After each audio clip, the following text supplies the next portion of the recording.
Good morning, everyone. We are continuing here in the words of the Horowitz in the Sefer HaMitzvos, and today we are holding by Mitzvahs Loisase, the negative commandment, Yud Test number 19, Shaloi lihischatein im akum. You're not allowed to marry a goy, a non-Jewish person. Very simple, says the Horowitz Shenema, as it says, V'loi sischatein bom. It says in the Torah, you are not allowed to marry them. That's it. Black and white. A Jew is another entity.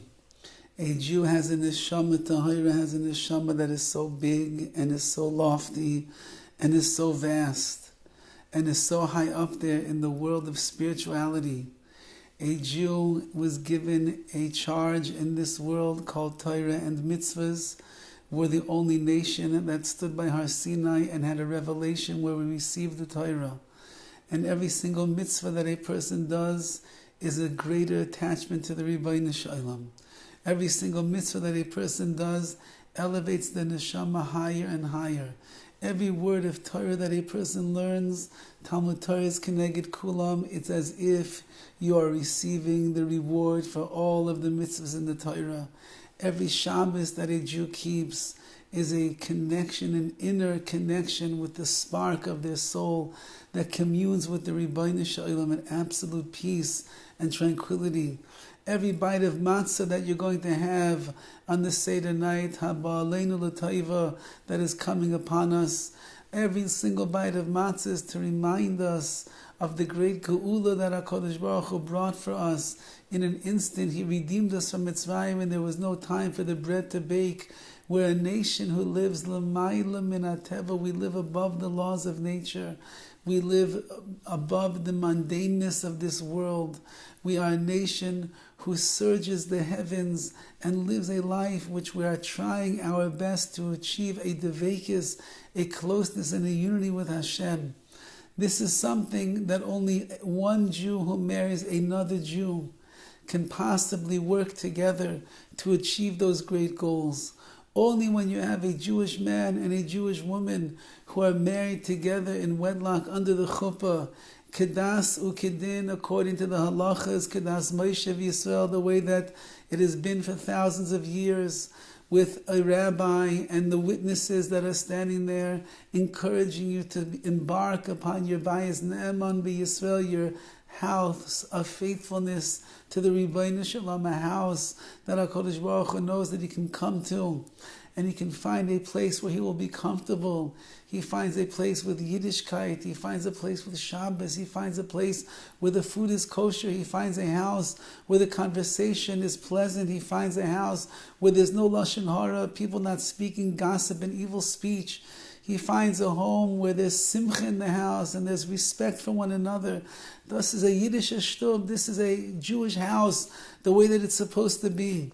Says the Torah, V'loi tischatein bam, and chas v'shalom, God forbid, that a Jew should forfeit all of that, and he should sacrifice all of the ruchnius, all of his holiness and spirituality, and then he should give up his connection to the Rebbeinu Shalom, and he should give up the link in the chain of Klal Yisrael that he is by chas v'chalila, God forbid, marrying a person that is not Jewish.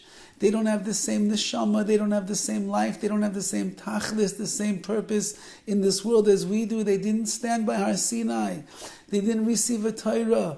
They don't have a neshama that's a tselem Elokim, that's a godliness that is above and beyond any other neshama that's in this world. They don't have a mission in order to bring the Kiddush Hashem Shem Shemayim, the glory of HaKadosh Baruch Hu down to this world, the Sakin Olam B'Malchus Shakai, to fix the world up with the kingdom of Hashem. That's not their goal, that's not their role. They're here for other things. And therefore, chas v'shalom, God forbid, that a Yid, a Jew that's on such a level of ruchnius, even if he doesn't know it, but thus is the potential, that's the potential that he has inside of him or she has inside of her. And they go and they forfeit that by marrying someone that they lust after, marrying someone they have a taiva, a desire for, because she makes him happy. 8 billion people in the world, and 16 million of them are Jews. He couldn't find a single Jewish girl in the entire universe that would make him happy.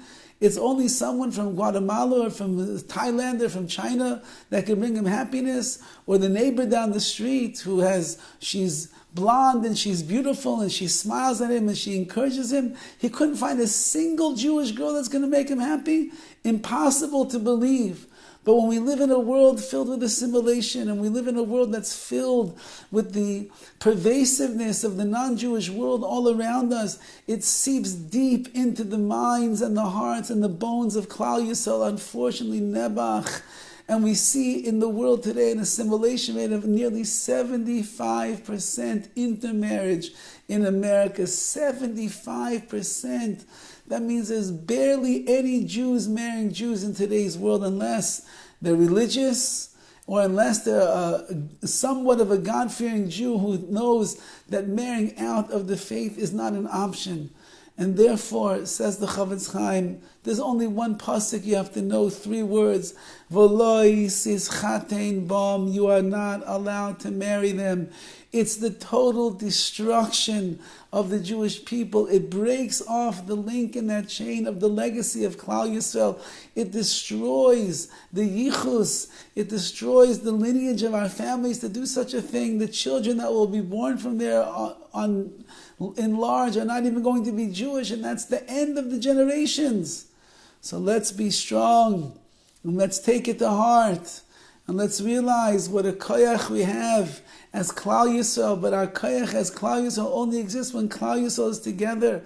The power of marriage, the success of 2 people, is only when the 2 right people are marrying each other, and that's a Jewish man and a Jewish woman, and they're coming together under the chuppah, under the embrace and the glory of the Shekhinah, and they're doing things kedas Moshe Yisrael, according to the halacha, the way it's supposed to be, and they avoid making the mistake that 75% of our brethren, our Jewish brothers and sisters, are making by marrying out just because she's pretty, just because he's handsome, just because he has money and he drives a nice car and he's nice to me and he gives me a credit card and lets me do whatever I want. Chalila!